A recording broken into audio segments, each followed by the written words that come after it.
الله وآخر محمد عبده ورسوله. السلام عليكم ورحمة الله وبركاته. وعليكم السلام ورحمة الله وبركاته.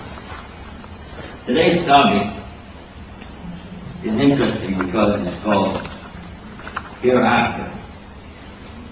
And I'm looking at the crowd and I'm wondering, what do we hear after? Pretty good, huh? My name is Yusuf Estes, and I'm from USA. And see, I'm not going to try to say the whole thing this time. I don't want to get stuck on that word. Alhamdulillah. And we've been on a tour for the last several months, actually. We've been to India, in Bahrain, Sri Lanka, and now here we are in Qatar. And alhamdulillah, we just started Ramadan. That was a great experience last night to get started with that, because we had some people who entered Islam over there. That was nice. And speaking of that, it looks like, I guess everybody here is Muslim, right? There's no non-Muslim, right? Everybody Muslim. You're not Muslim yet, okay. By the way, if anybody would like to come closer, you can. There's no extra charge to get the front seats today. Usually we have to charge extra for the seats, but today we're going to make a special offer because Ramadan. So you can sit as close as you like, no problem. But I want to talk about today the subject which is called Hereafter. Now, a lot of the things that we use from Arabic don't translate exactly to English. So we substitute, and over a period of time, if we don't go back and recheck it, then we just let the next person use the same word, and then it can be that people make a mistake and give you the wrong idea about something. So this is why it's important to do something called etymology of the words, which means to examine the word, where did it come from and how do we understand it. So let's begin by doing that. The first thing I'll tell you about, in this case, will be the word Yawm al-Akhir. Yawm is a Semitic word well known around the world for Yom Kippur, which is the Day of Atonement for the children of Israel. The word Yom means day of atonement. Kippur. Now, the word Yom After, this is day after, literally after. What comes next? What is after? Means what is next. So Yom After. You could say it means the next day, but actually it means the last day, because it's understood that way. Also, it's understood this way because you say Allah, two of His names, is in general 99 names we refer to Him, or characteristics, attributes. One of them is Al-Awwal. Awwal means first. And so He is Al-Awwal, the first. Al-Akhir, and He's the last. But the two together don't mean like there's two gods.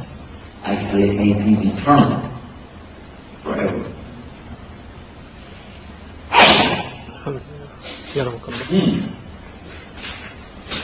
Must be learning to new stuff. This is not new stuff around here. Alhamdulillah.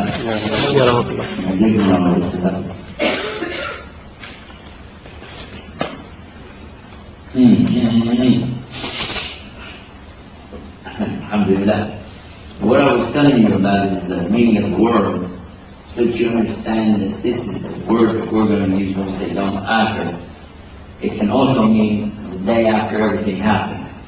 We're going to talk about that in just a minute. So you can see what that's like. There have been some movies lately, by the way, about the subject of apocalypse now, things of the last days, and things, relative to that. And some interesting scientific fiction, sci-fi movies. Maybe you've seen some of those.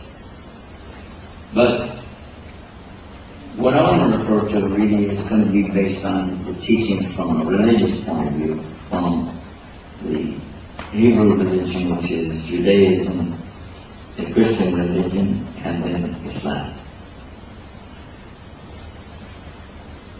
In the Old Testament, or the Torah, you will find references to things that are going to happen way in the future. There's the book of Daniel, and it has some predictions in there about some events that are going to take place. There's the book of Isaiah, also has some predictions. And then they're presented in the form of analogies.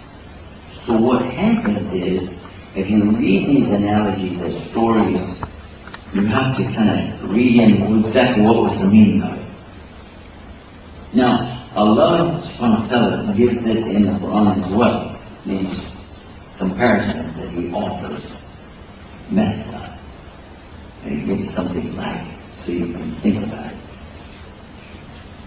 In regard to the New Testament, there are several implications toward the end of the first gospel, which is the Gospel of Matthew. But there's a particular book at the very end of the Bible, the end of the Christian Bible, called the Book of Revelation.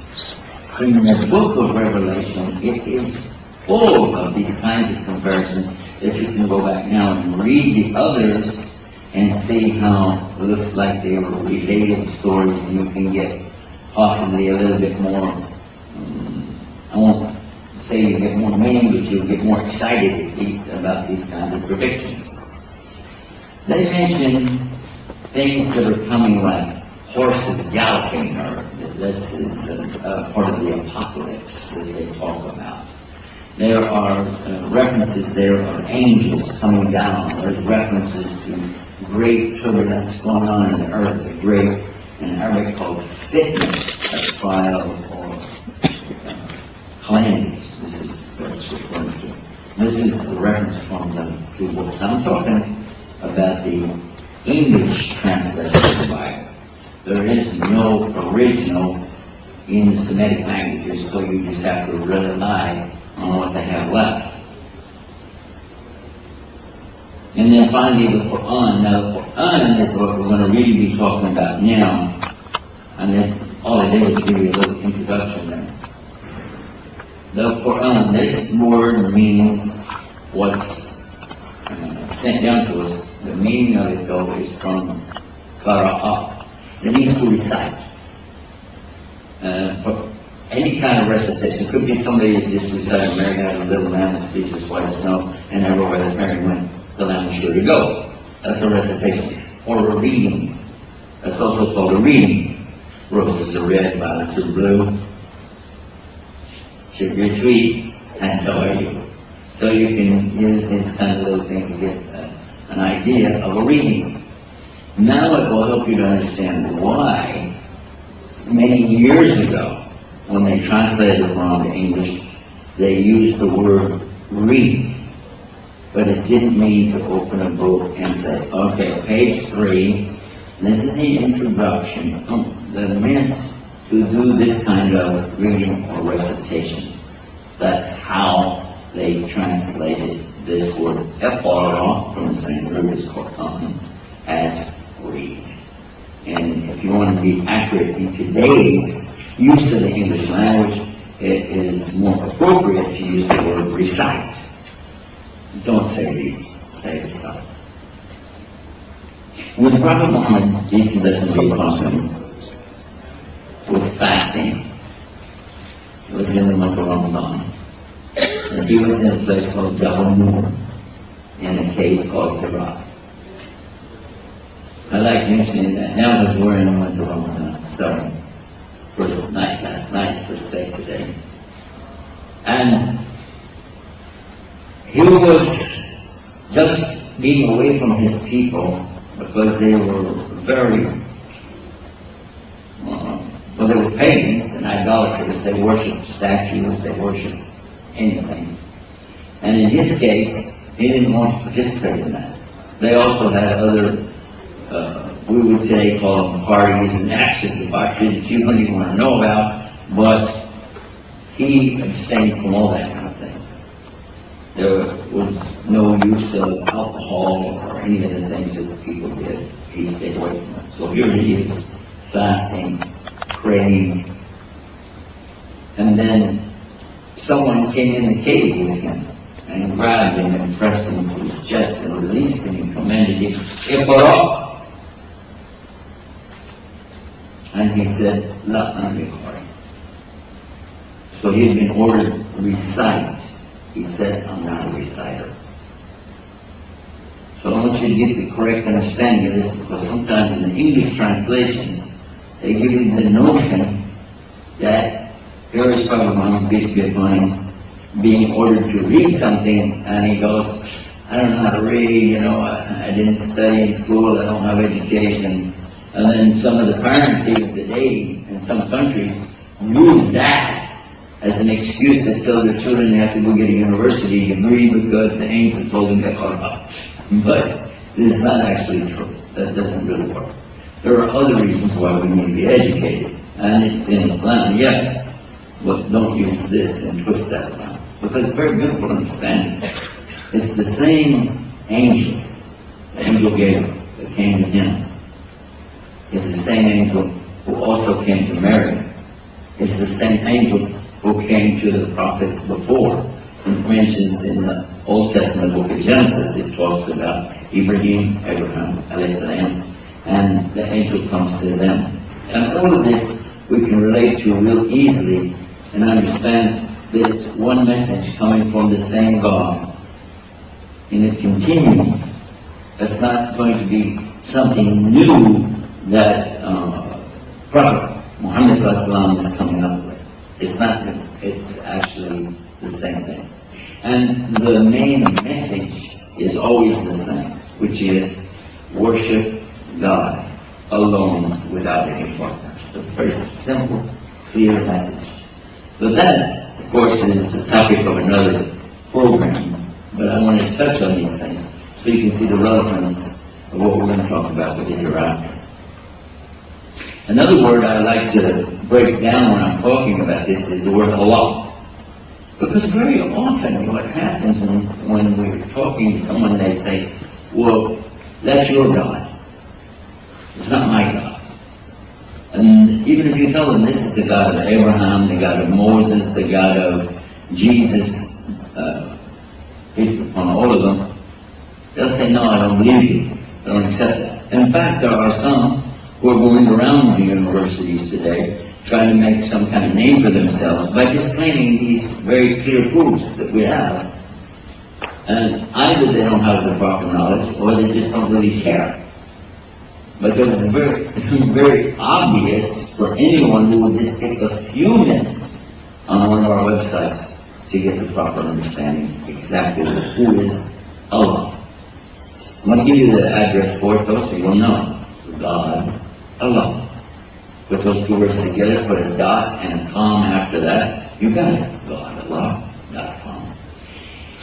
Take some time and read about it, because it'll really help you to understand as a Muslim what you believe, also as a non-Muslim, so you can comprehend better what it is that Muslims are talking about. The word Allah comes from a root in Arabic, which does have the meaning of God, G-O-D, Ilah. Ilah is God. But it can be made plural, Alihah. You can say Al-Ilah, and that means the God. But the word Allah does not mean the God. This is often another mistranslation we get from our Arab brothers and sisters. They say, Allah just means the God. But I just told you, Al-Ilah means the God. In fact, Allah is the name of the creator, sustainer of the universe, the one who takes care of us every day, the one who originated everything in the beginning, and the one who will end it all, and then we'll find out about their topic, the hereafter. He's going to be in charge of all of it. To give the references so that you can check the information I'm offering you right now, I I recommend that you obtain the Bible in Arabic, called Kitab al-Muqaddas, the Holy Bible, in Arabic. Open the first page to Genesis, and in Arabic you'll find the word Allah, Ali, Lam Lam Ha, 17 times on page 1. Now, if your circumstances are such that you don't really have access to an Arabic Bible, and you'd like to just verify it real fast, there's a shortcut. Because every hotel and motel on the planet, then almost everyone, when you check in, you go over by the bed, there's this little stand with a light on it. Open the drawer, and what's in there? There's a book. Not Yellow Pages, by the way. Another book. What is the book? The Bible. Is it? In the English, placed there by a group called the Gideon Society. So you take this out and you open it up, now you turn 6 pages, and you look, and they're going to give you samples of all the languages that they've translated this work into. Very industrious guys, by the way. It's a little note for us to realize that if you even go through Muslim countries, you don't find the Quran in any of the places that are left. And maybe Allah will guide us one day too. Anyhow, so we look on that 6th page I was telling you about. The first language they gave you a sample of is from Afrikaans language, from South Africa. The next language after that is Arabic. So you'll see the Arabic language right there, and it's the translation of the verse in the New Testament, chapter, well, first of all, it's a book called John, chapter 3, verse 16. For God so loved the world. Let's stop right there and look. What word did they use for God? Ali, Lam Lam Ha. So you can find out real easy what I just told you. You can prove it to anybody. If it's not Allah, then why did they use that in 50 million Bibles all over the planet? It's the word for Allah, for the Hebrew, and for the Aramaic, and for the Arabic, and it's all related, whether you pronounce it Allah, or Allah, or El, or Ilah. But the name itself, Allah, actually is His name, and it is the only God that's not like anything else. Now, we know that from reading the Quran, but you can know it from the etymology of the word as well. Because in the Arabic language, to make a word plural, you don't put s after it. You know, like toy, bike. So if you said Ilah, you say Alihah. See how there's this Alif comes in, opens up the word a little bit and give you this. Like masjid, a place to pray. Masajid, places to pray. Got it? And this word though, Allah, you can't make it plural. There's no way to change it to make it more than one. You can't. Another interesting thing is, it's not gender, it's not male, and it's not female. Now, when you read the translation, you get confused because you see so many times in Quran where it says Nahnu, which means we. Or when Allah talks about creating, He says Khalaqna, which means we created. But when you see the English we, our, and us throughout Quran, it's not plural. And you're going, huh? Why? Because it's the royal we. When the king or the queen says, we decree the following decree that on such and such a date, when they do that, they say we, but there's only one person on the throne, because it's royal. So our, we, this is a big shot, okay? And Allah is bigger than anybody. So, the other one they'll say is, okay, yeah, but how come you find the word huwa in the Quran when it refers to Allah. If there's no gender for the word Allah, then why does it say huwa, which means he in Arabic? Why doesn't it say he, which is she? Or just it? Well, actually, that's not right either, because there's no respect given if you do that. So Allah uses His name, Allah, and when He says we, our, us, and when He says he or him, referring to Himself, it is not from gender, and it's not from a multiplicity of garments, but rather it is out of respect, honor, dignity, and the royalness of His Majesty. Allah. And I said that, you hardly ever hear me say it like that, because actually they don't think of it that way. But if you think Allah is the only King, He's the only God, so therefore He has the right to the highest distinction. Now that we got that out of the way, Islam, I always break this word down. Islam doesn't mean peace.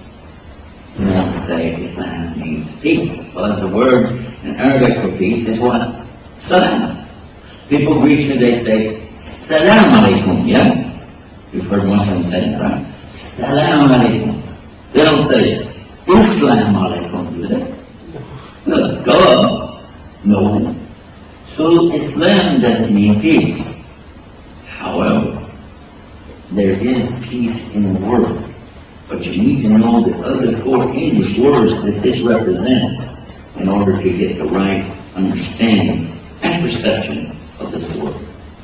First, let's go to the root. Again, that's not too good. Let's go to the root. The root is Sinamim, is Sum. And from there, we have Aslama. Aslama is the verb or action that we talk about when we act as people following Islam. The actions and so on associated with it, this comes from a verb, aslama, and when you refer to it as the religion, then you refer to it as Islam. Got it? Now, what does it mean? Surrender, submission, obedience, sincerity. And you already know this word, I already told you. What is it? Peace. Exactly. You follow right along good. Now, if somebody surrenders, I put them in the right order too, by the way. If you surrender, that means you give up.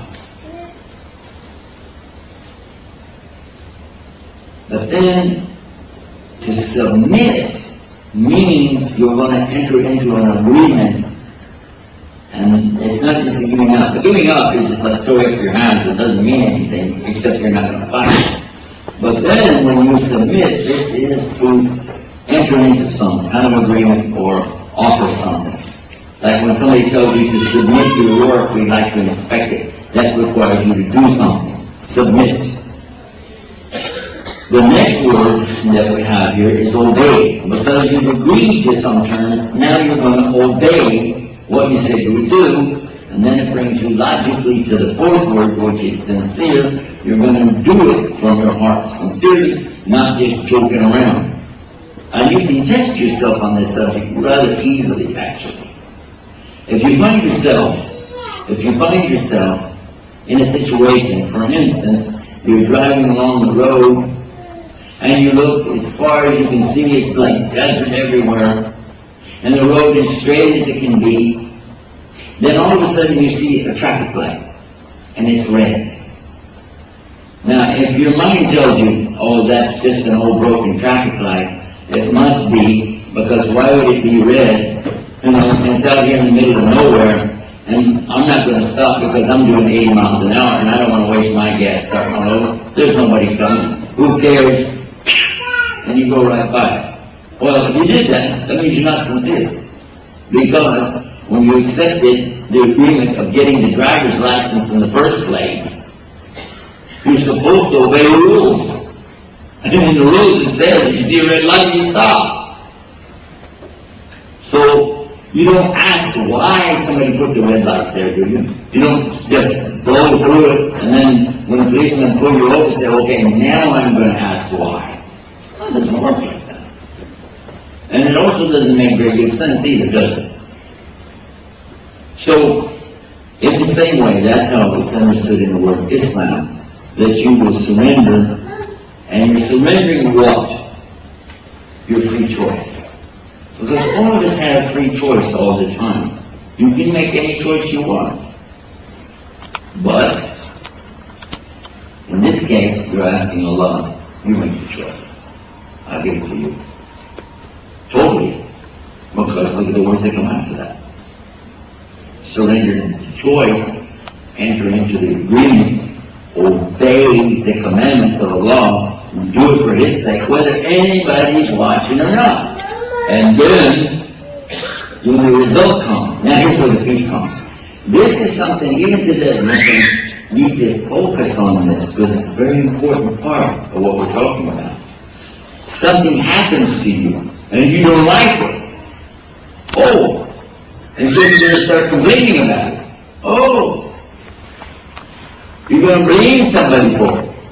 Why? In the beginning, you agreed. You said, I want whatever Allah wants for me. As long as it was good and you were having fun, that's great. But now it turns out you don't like it, so now what? So what? You're not going to obey now? Again, I'm going to refer to today because this is the first day of fasting, so I'm going to mention that again. But suppose somebody is in Islam, they have agreed, I want to follow what Allah wants me to do, and everything's going along just fine until the first day of fasting. I don't mind fasting. Okay. Well, you have to get up early in the morning to eat your food. Oh man, that's too early. 3 o'clock in the morning? Oh, wake up at 6. Wake up at 7. No, it's too late then. We've got to start early. Why? You're questioning him. Why you don't go ask the city planner, how come you put a red light here and a red light over there and a stop sign over there? You just stop. That's your job. That's what you agreed to. You said you would do it. So, now you're fasting during the day, you get hungry and you're going, I want a cookie. No, you can't. You have to wait. Why? Oh, it's hot. By the way, in the country it gets hot, yeah? Really hot? Hot. So let's go out, we're playing and having fun and chasing the ball around and doing everything. I want to drink of water. No, you can't. Why? You're fasting. This means what? You didn't understand. You didn't really understand. You do it because this is what He told you to do. Before I leave the subject and move to the next word, I want to remind myself and all of us a very important subject. When we talk about something which Allah ordered you to do or ordered you not to do, and you question, yes, but I don't see the logic in it.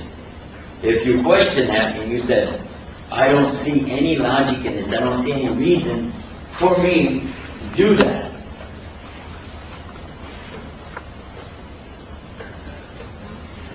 Then what? Is that more good? You have to turn it on. Okay.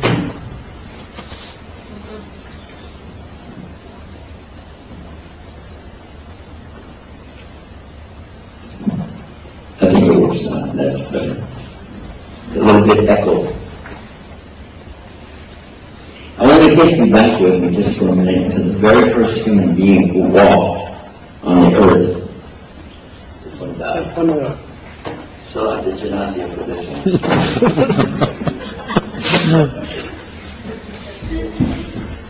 Or catch. Is that good enough? Oh, well this is working. Oh, so this is the one that's not working. Oh, that's great. I get to work. This is the guy that gave up, huh? Any more, if they give me any more wires, microphones, and I can become an FBI agent. It's back, isn't it? So I want to take you back and I want to think about Adam. Adam, peace be upon him, I said, he was ordered by God not to eat the fruit from a tree. Is that true? Adam was ordered, don't eat the fruit from this tree. Right? How come nobody says why about that? What was wrong with the fruit? Was it poison? I don't know. Is it a tree that maybe God was saving for somebody else? That's not what we know. No, it was the test, wasn't it? It was the test. Adam was being tested. Do not eat the fruit from the tree. Did he eat it? Yeah, he did. Everybody knows he ate it.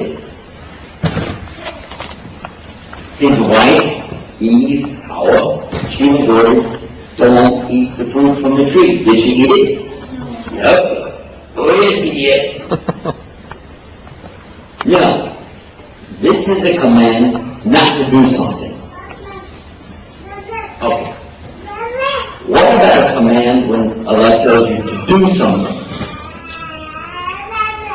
Iblis is ordered, that's the devil, right? Yeah, Lucifer, the devil. He is ordered, bow down, because of the creation of Adam. Bow down. Did he obey? No. He refused to obey. Iblis did not obey Allah. He refused.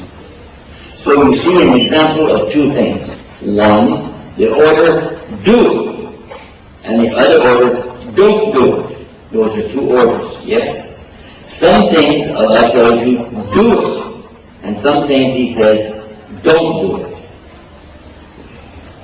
Both of them are important. If you're following the commandments of Allah, and you're accepting what is the result, then you are doing Islam. And that's the word we're explaining. What is a Muslim? In Arabic language, whoever does Islam is a Islam, Muslim. Whoever gives the call to the prayer, Allahu Akbar, Allahu Akbar, like this. I hope they do it better than I did. Then they become the Mu'adhan, because they gave the Adhan, Mu'adhan.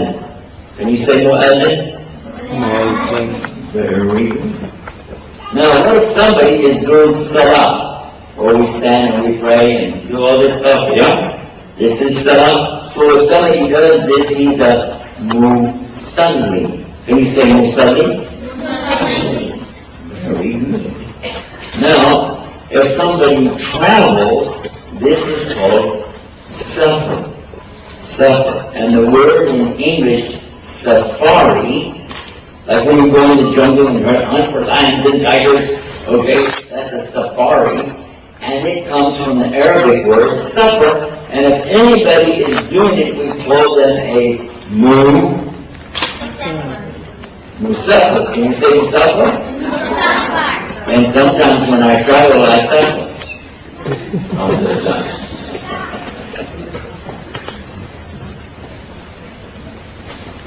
And alhamdulillah, now what we found out is that whoever does an action in Arabic, then we attach the two letters MU in English or the letter Mim in Arabic, and it becomes Mu, whatever it is. Like what? Can you think of another one? What's another one? If somebody has Iman, they become Mu'min. Mu'min from Iman, right? That's very good. I'm looking for another one, the word Islam. Whoever does Islam is what? Muslim. Islam. Can you say Muslim? Real fast. Real loud. Real slow.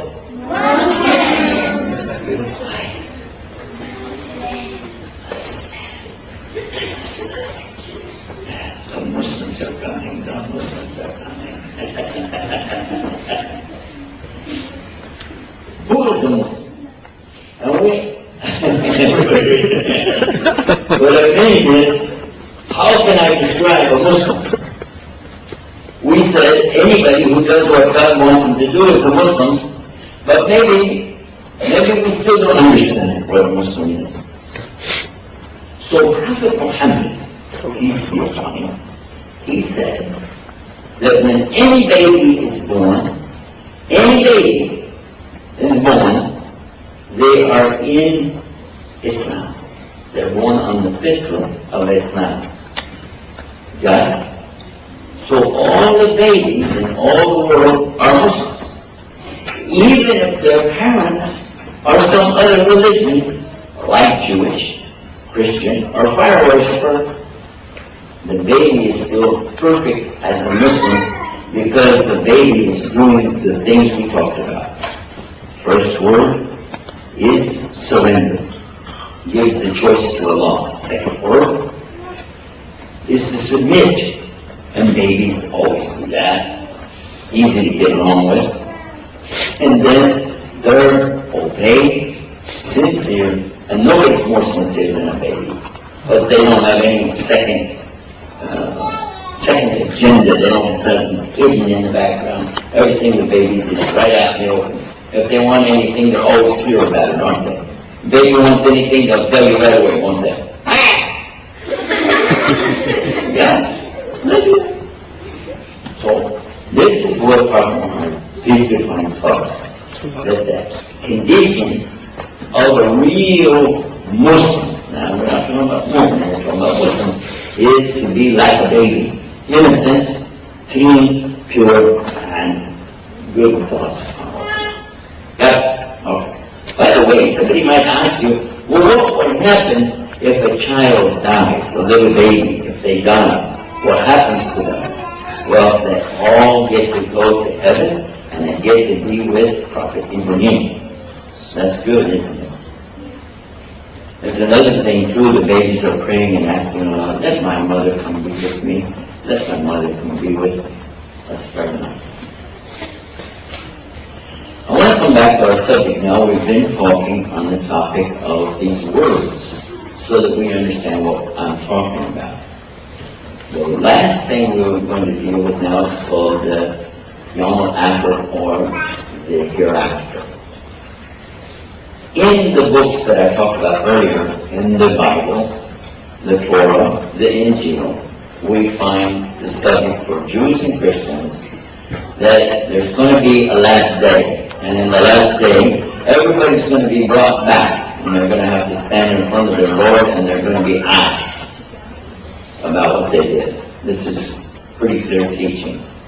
We find the same thing in Islam, no different.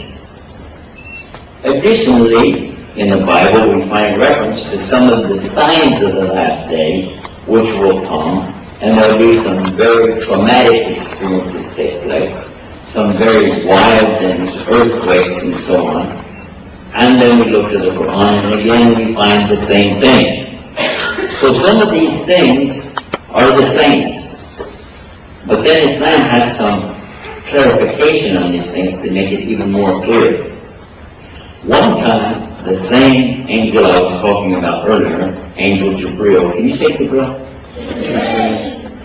Alayhi salam. You know what his name is in English? Gabriel. Did you know his name? We call him Gabriel. Yeah. One time, the angel Gabriel, he came to Prophet Muhammad, peace be upon him, and he was talking to him, and he asked him a question. In front of all the people who were there, he said, when is going to be the last day? Actually, he said, when is the hour? But it means the last day. Prophet Muhammad, peace be upon him, said, the one who's being asked doesn't know, and the one asking also doesn't know. It means, I don't know and you don't know. I don't know and you don't know.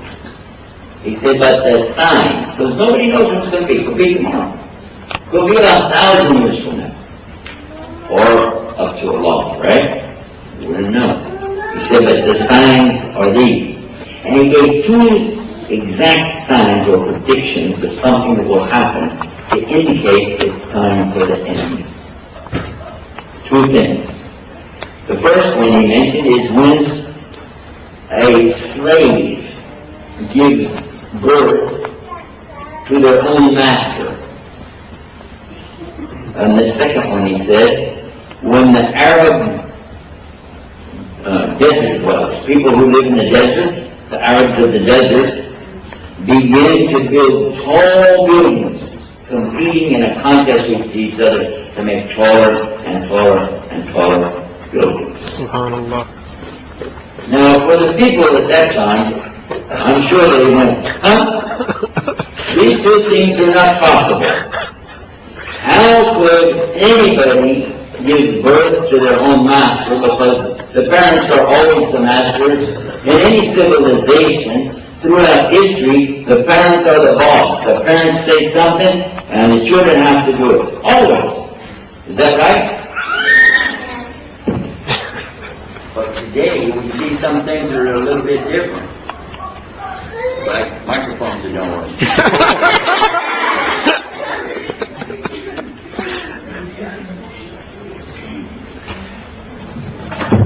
I'm going to start a collection. Now, one of these has got to be working, right?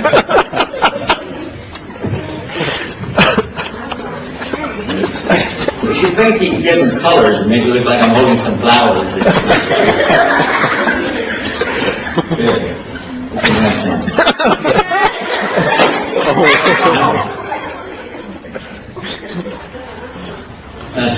Yeah, that's right. That's good. Okay, here we go.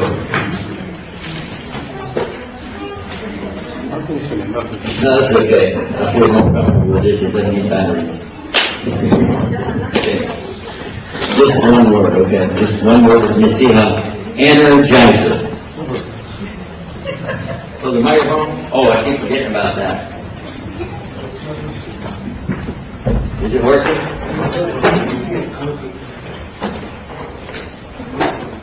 Where's it? Which one is for the... This is the one for the camera? Awesome. Come on, go get your own.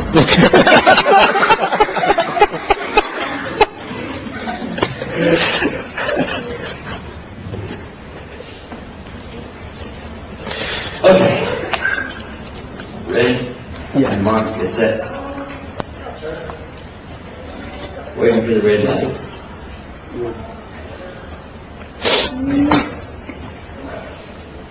There is the red light. Come on. We're talking about a strange saying of Muhammad, peace be upon him, because he said that a slave gives birth to their master. Why would anybody want to raise their child up to be their boss? Why would anybody want their little boy or girl to grow up and become their master? Not just the boss, a master. You know, like when somebody's a slave, the master said, get up, go over there. They don't even say please, just do it. You're a slave, you gotta do it. Huh? It's strange, but I want to tell you a story that really happened. I saw this happen some years ago. There was a lady, and she didn't have a husband anymore. She had some children, boys, going to school. And she had to work at a job, and then come home and work. And all of that is because she didn't have any husband, so she worked in her house.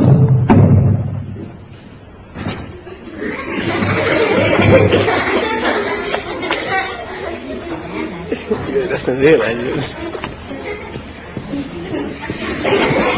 This is showbiz.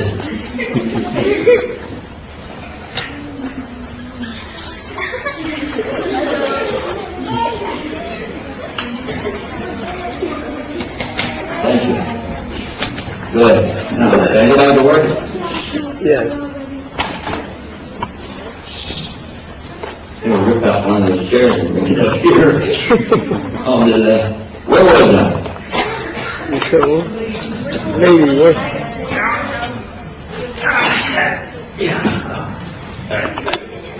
You guys get to sit down for a while. Okay, where was I?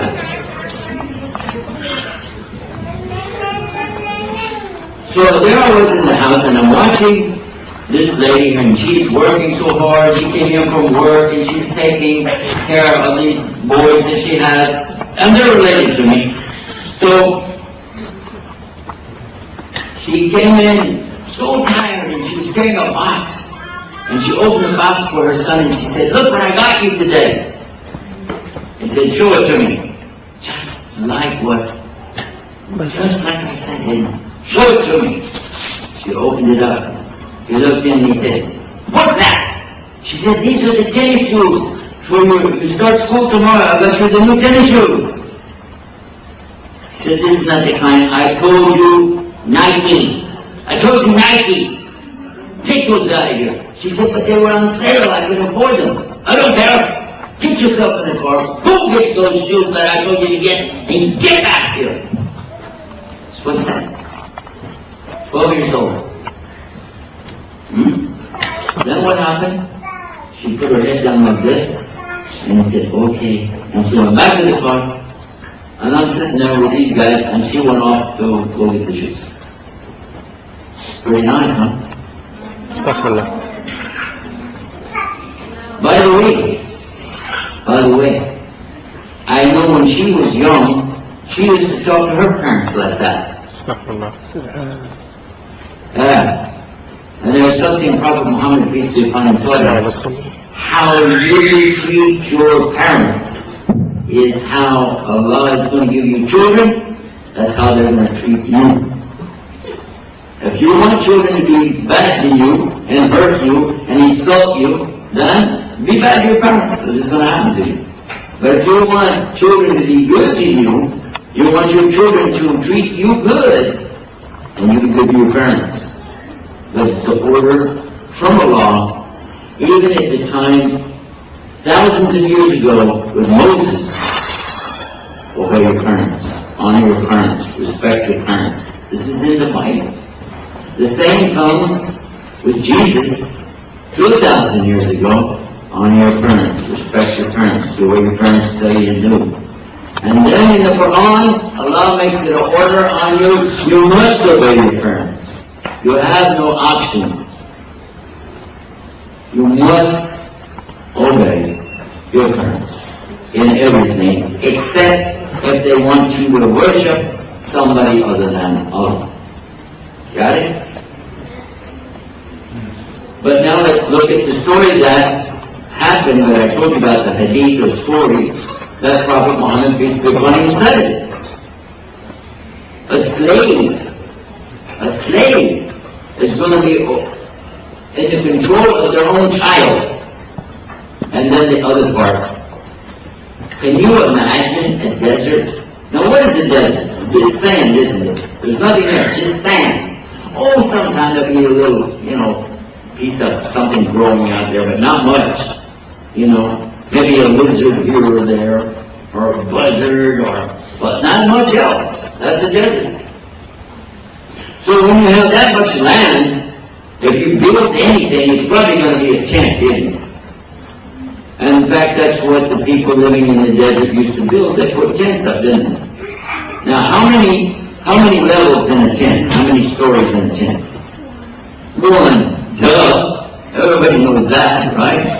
Can you imagine somebody building a tent with a roof and another one up on top of that? And get an elevator in your tent? Get a stairway in your tent? That's silly, isn't it? So when Prophet Muhammad, peace be upon him, told us that we were going to be like in competition to build tall buildings, probably the people said, in the desert? Really? Because in the desert, even if you want to build a whole lot, you can build it wide. It's easier to build a building with only one floor and just go wide, real wide, as wide as you want to go. Easier. Why would you build it up when it costs so much more money to put a building on top of a building on top of a building? And the higher you put it, the more you have to have a good foundation deep, deep, deep in the ground. Otherwise, the building will just fall over. Just like that. It will do that. So it costs so much money to build up. It's a lot of construction. Oh, and by the way, it's a lot more work. And the last thing you want to do in the desert is work. Why? Well, let's see, it's real hot and there's no water. Right? So when he said, look what's going to happen in the last day, slave gives birth to the master. An Arab desert road. By the way, he mentioned the Arabs. But there's other deserts in the world. You know that? There are other deserts. I'm from Texas. We have a desert. Arizona has a desert. California has a desert. Real deserts. In fact, we have a valley which is a desert. It's so lifeless. There's nothing there. They call it the Death Valley. I want to go there. And nobody's building any buildings in Death Valley. In fact, listen to this. There's also a desert near the North Pole by Alaska. You know that? Yes. Because there's different kinds of deserts. No. Some deserts are not hot, but they still don't have any life. They can still be dry. And they have deserts even up north where it's cold. But nobody's building any buildings in deserts except one place. Who can tell me where it is? In an Arab peninsula called what? Arabia. Can you say Arabia? Arabia. Say it with the Ayin. Arabia.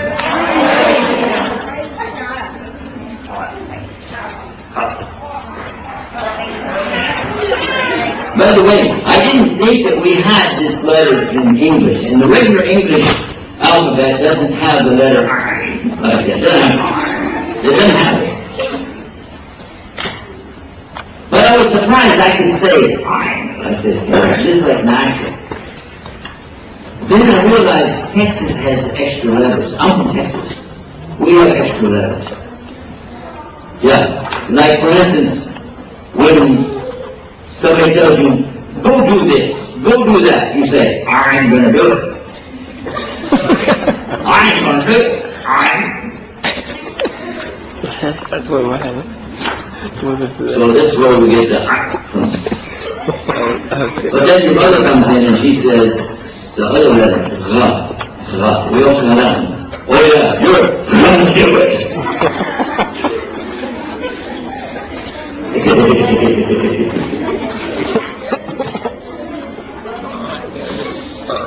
So now let us look again. What are some of the other things that Prophet Muhammad, peace be upon him, told us about the last days?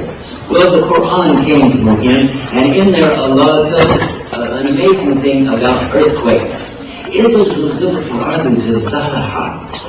the last quaking and shaking of the earthquakes comes, and you see the earth is going to be like in what kind of condition. And the earthquakes are hitting, bang, boom, and then what's going to happen? The insides of the earth are going to come out, and the stories of the earth will be revealed. Wow, and that's all going to happen. And people are going to be asking, what is this? What's happening to the earth? What's the matter with her?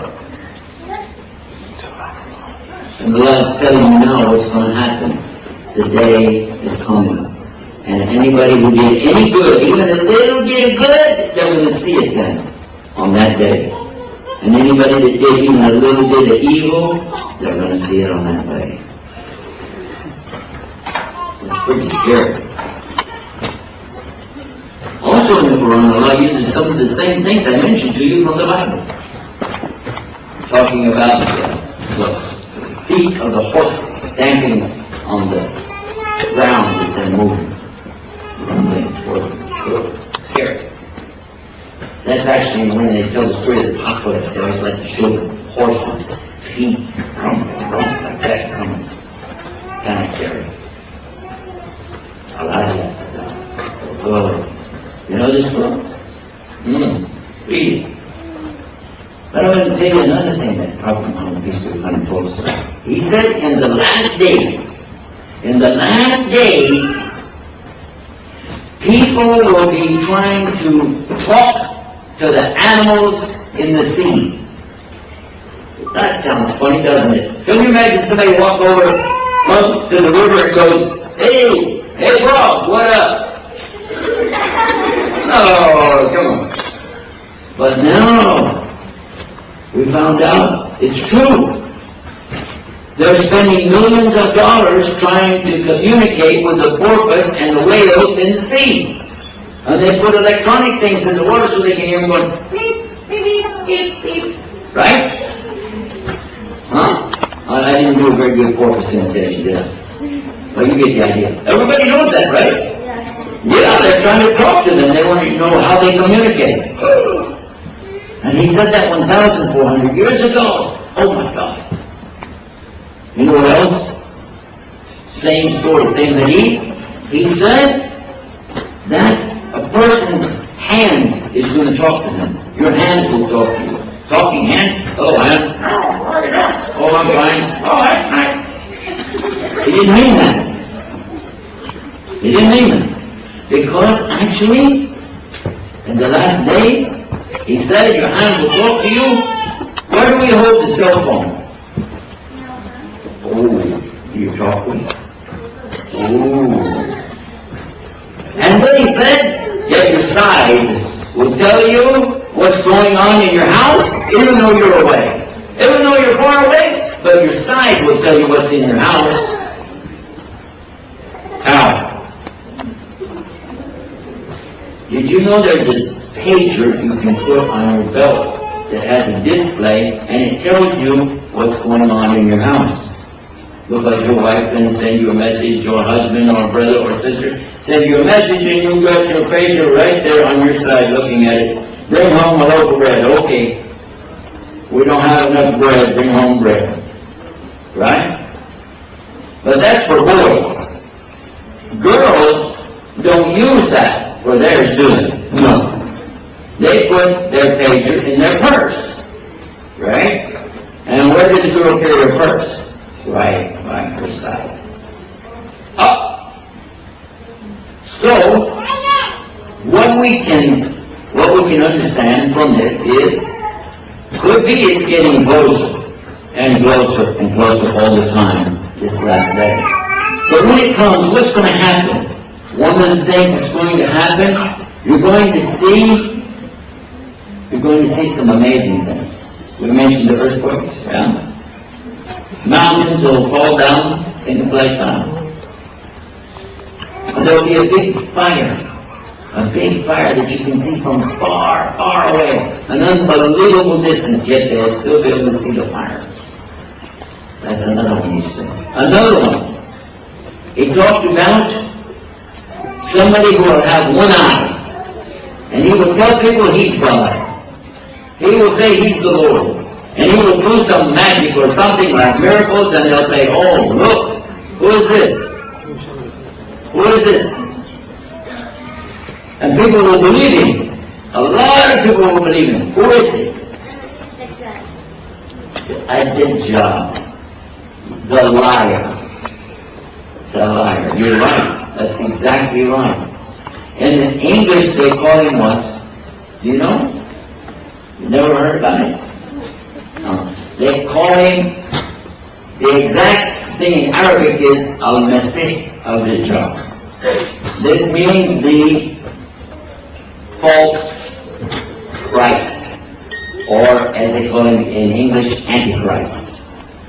The Antichrist. And he will come, people will think he's God, they'll do what he says, and he'll say, look, here's the Jannah, here's the paradise, jump in. And they will think it's paradise and they will jump in. But what will it be? Hellfire. Hellfire. They'll go to hell. The other people, he's going to show them the fire. He'll say, look, there's the fire. And if they jump in there, they'll find out it's what? Jannah, paradise. He will deceive everybody who comes around him except the real believers. And he told us, stay away when he comes. Stay away, get up in the hills, get far away when this guy comes, because he will deceive many people. He will trick them. And I don't need to go to hell, do you? I don't think so. Okay. So, another interesting thing mentioned by Prophet Muhammad, peace be upon him, about this, that one man, he will come up to him, strong believer, and he'll say, "You are Dajjal! You are the false Christ! You are the Dajjal!" He's going to say that to him. Then, the Dajjal, he's going to order them to grab this guy. They're going to throw him down. They're going to cut him in half. They're going to take a huge saw and just zzz right through him. Cut him in half. Then they're going to separate the two halves. Dajjal will walk through and come back between the two halves, and then he'll command the two parts to come back together. And then he'll give him order to stand up, and he will stand back up. And he'll be alive again. He'll say, "Now who do you say I am?" He said, "Now more than ever I know you are the Dajjal." And he will be thrown into the fire, which is really the what? Jannah. So be careful when this takes place. When that happens, you don't want to be there. That's the whole thing. There are many signs Prophet Muhammad mentioned about the last days. Would you like to know more about them? Would you like to know more stories like this? Yes. Would you like to have some pictures to go with it? Yes. Guess what? If you're real good, maybe your parents or your teacher will let you use the internet to go to our website where you can find out lots of stuff like that. Lots and lots of stuff. But we're putting up some new stuff for children right now, and I'm going to tell you about one of them. It's called World Preschool. WorldPreschool.com. And all that's there now is just a couple of games. Have you ever heard of Mr. Potato Head? Yeah? We have Mr. Carrot Head. And Miss Cabbage Head. Yeah, we got all the vegetables up there, and some fruit too. You can find a pear over there. And just have some fun and use the internet. You can move around, change their faces, and put the eyes and nose, everything on them. That's over there. And soon we'll be having some things about the other information I'm talking about today. Also, there's another website. It's called islamweb.net, islam-web.net. And then go to the kids section over there, and you'll find lots of stuff in Lugha Arabiya, Arabic language. Anybody know Arabic? Raise your hand if you know Arabic. Oh, everybody knows Arabic. Almost everybody. Okay, so be sure and check out that. It's the kids section on that website. And then I can give you a list of a bunch of them. There's Chat Islam, Watch Islam, Hear Islam. We've got God, Allah. We mentioned that one earlier. And 911 Bible, 99 Islam, but listen to this one. Have you heard about YouTube? We have YouTube Islam. YouTubeislam.com. And you can load up your own videos, and then everybody around the world can see it. In fact, even this program that we're recording right now can be made on the DVD and then uploaded to YouTube Islam.com. That's it. Now, what if you forget all of this when you get home and you say, "Oh, I can't remember, they were too hard, I can't remember all of that"? Well, I'm making it for you. Because I have another website that has a list of all these websites. It's called Share. Can you spell Share? S-H-A-R. Don't get ahead of me here. Too fast. I'm from Texas. We go real slow. S-H-A-R.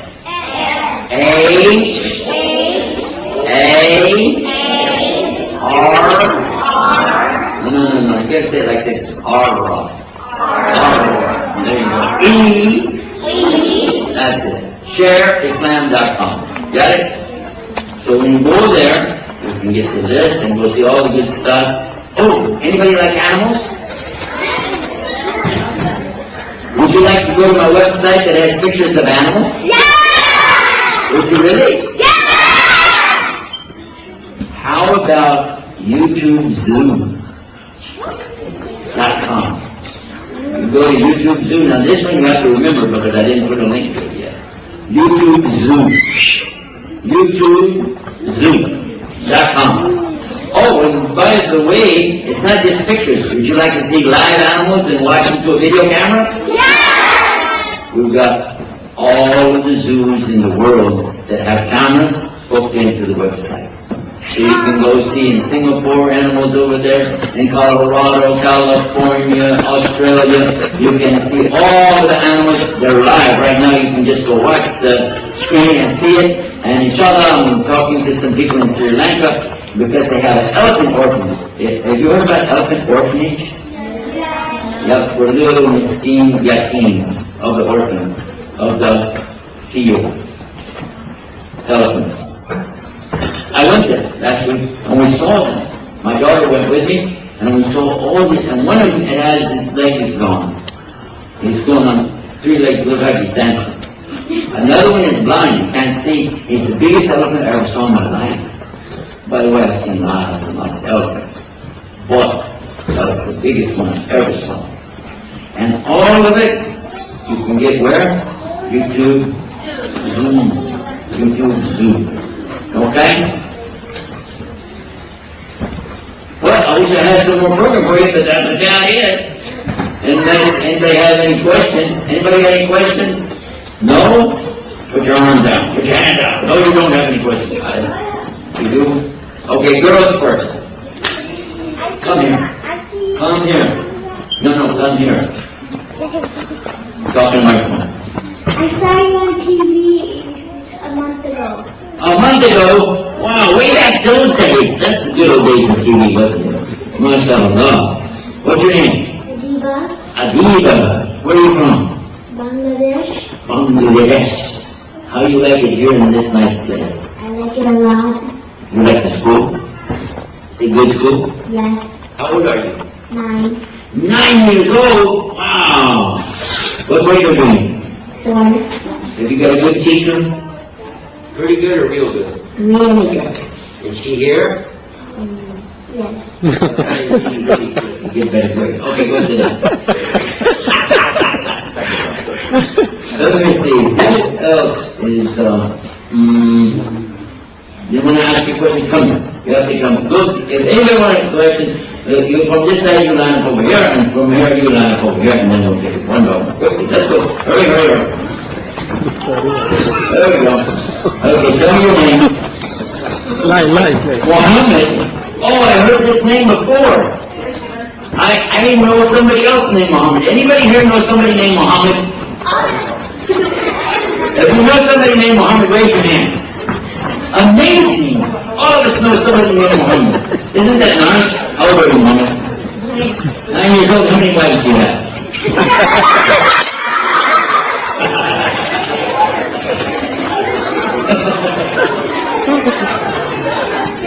Okay, what grade are you in? Grade 4. 4th grade? Oh, wow. Who's your teacher? She's Marissa. Yeah, is she a good teacher? Yeah. Is she here? Yeah. You don't have to say the truth, then. Only you say the truth, won't you? Is it okay? You still like wrong? Okay, that's cool. You get good grades? Yeah. You do? MashaAllah. What's your question? Do you have any books you can give us?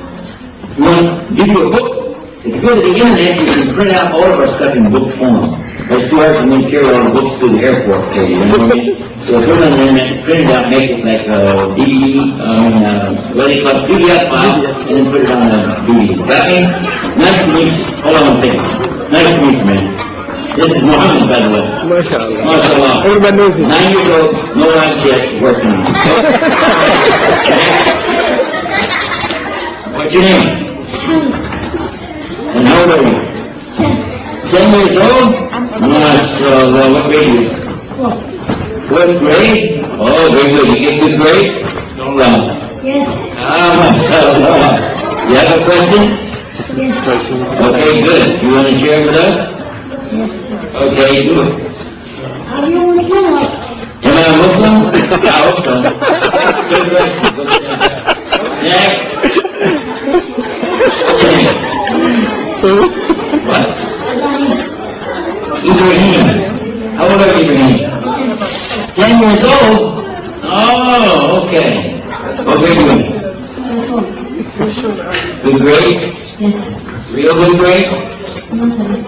Straight A? Not quite? You have a question? What's the question? When did you learn Islam? When did I learn Islam? I'm still learning today, right this minute. I'm learning more all the time. But I started learning about 16 years ago. Yeah, so I'm 6 years ahead of you. Nice to meet you, man. This is Ibrahim. Ibrahim, right here. He says, oh, MashaAllah. Who's your teacher? Is he a good teacher? Is he here right now? In the room? Yeah, he's really a good guy, right? Okay.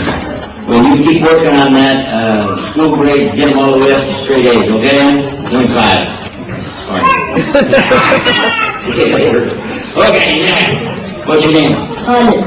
Khalid bin Walid, mashallah. Nice to see you, man. Nice. Okay, how old are you? 9 years. 9 years old? You going to school here, or just hanging out? No, school. You're going to school, okay. What kind of car do you have? Mitsubishi. Mitsubishi, my kind of guy. Is it red?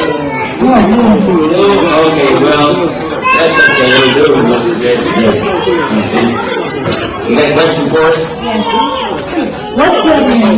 What's my name? Oh, my name is Puddin Kane. Ask me again, I'll tell you the same. Give me 5. My name is Yusuf. Can you say Yusuf? Yusuf. That's pretty good. My wife still says useless. I don't know. See you later. Assalamu alaikum. What's your name? Sarah. What? Sarah. Sarah. Oh, this is very famous. You know, Sarah is married to Ibrahim, right? Sarah? Yeah? Is it? You're not married to Ibrahim, it's just here. She is. Okay, how old are you? 9. 9 years old. What grade? they could call What it grade? for the kids. Ah, that's nice. It seems like I left you in 4th grade. Is anybody here in the 4th grade? Raise your hand. Even this guy? This guy's in 4th grade, mashallah? Mashallah. Kind of hairy, you know, for 4th grade. Okay. You got a question? You ready? Okay, look at the camera and ask the question.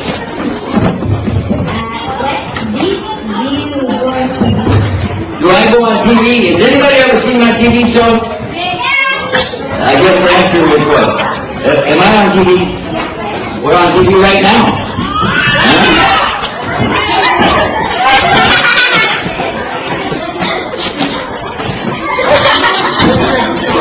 I'm surrounded.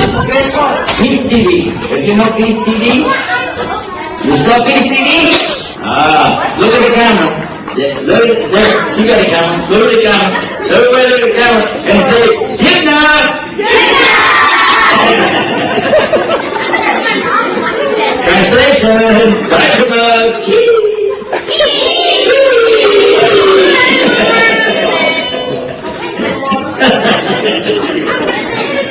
Okay, real quick. You got your question now, right? Okay, go sit down. Next. Wait a minute. How old are you? 9. What's your name? Osama. Osama. Osama bin Laden. Oh, that's good. Good name. I like it. Very nice. And you're in which grade? 40. 14. Yeah? Good grades? Good man. All right. Got a question? How many prophets are there? Prophet Muhammad used to find told us there's more than 124,000. A bunch. Do you know what that is? I don't either. It's a lot. And he said all of them came with the same message. La ilaha.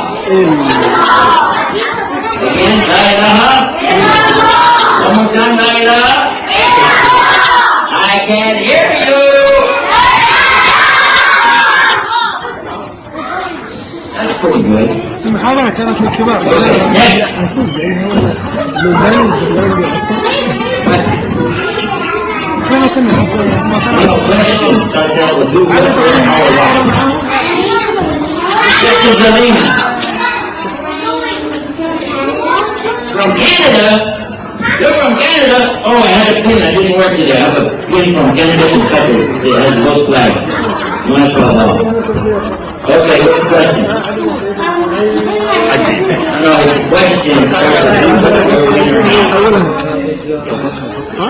We'll think about it. She's waiting for you. Come back when you know. All right. What's your name? Farah?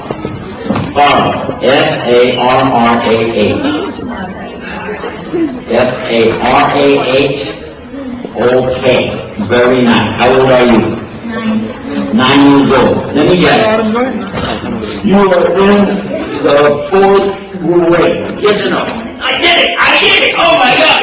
Oh, I'm on a roll. All right, let me guess. And you're a girl. Oh boy! Man, I'm good. I'm good. All right. And you got a question? I did it again. Thank you very much. Go sit down. How old are you? How old am I? How old do I act? Let's go with that. 16. Well, you said you're 9. Okay, actually I am 9. Hold on. The combination of my numbers together makes 9. 72. So either I'm 81, 72, 63, 54, 45, 36. Which one do you think? 81, thank you. Okay. Sign? No, I got my hands full right now. What's your name? Nabil? MashaAllah. Let me guess, you're in 4th grade? I did it. I did it. I'm good. And you're a boy? I did it again. And you're 9 years old? Oh my God. Ah. Let me guess your question. My question is, how did you get to be so funny? Well, let me tell you, it's a long story. You see, I just put it down. Wait a minute, what's your question? I signed it for my Later. Inshallah. Much later. Later. Exactly like that. Nice to meet you. Assalamu alaikum. First the Taliban. Barakallah feek. Hayyakallah. Okay, what's your name? When? Rizan? 4th grade? Girl? Yes. Not married. Good! All right, what's your question? How many years have you been a Christian? How many years was I a Christian? Well, if I tell you that, then you'll be able to figure everything else. Because I said I was 16 years now as a Muslim. So if you said how many years as a Christian, of course I could throw you off a little bit and say, 10. Yeah, well, maybe I was a Hindu and Buddhist in between too. You forgot to ask me that. A lot. Go read the story. UsePestis.com, the whole thing. What's your name? Hassan. That's very nice. Are you in 4th grade? Are you 9 years old? Not married? And you're a boy? And you don't have a car yet? You do have a car? No, you. You don't have your own car yet. You don't have any wheels, right? Skateboard maybe, huh? Okay, what's your question? What channel are you on TV? What time am I going to be on TV? Tonight. What channel? Okay, when you go to ShareIslam.com, there's one of the drop downs menus, it says video and TV. You go watch it. You can watch anytime, 24 hours a day. Free. Go. Next. What's your name? Firas? Firas. How do you spell it? I'm glad I know that. Are you 9 years old? Oh, 4th grade?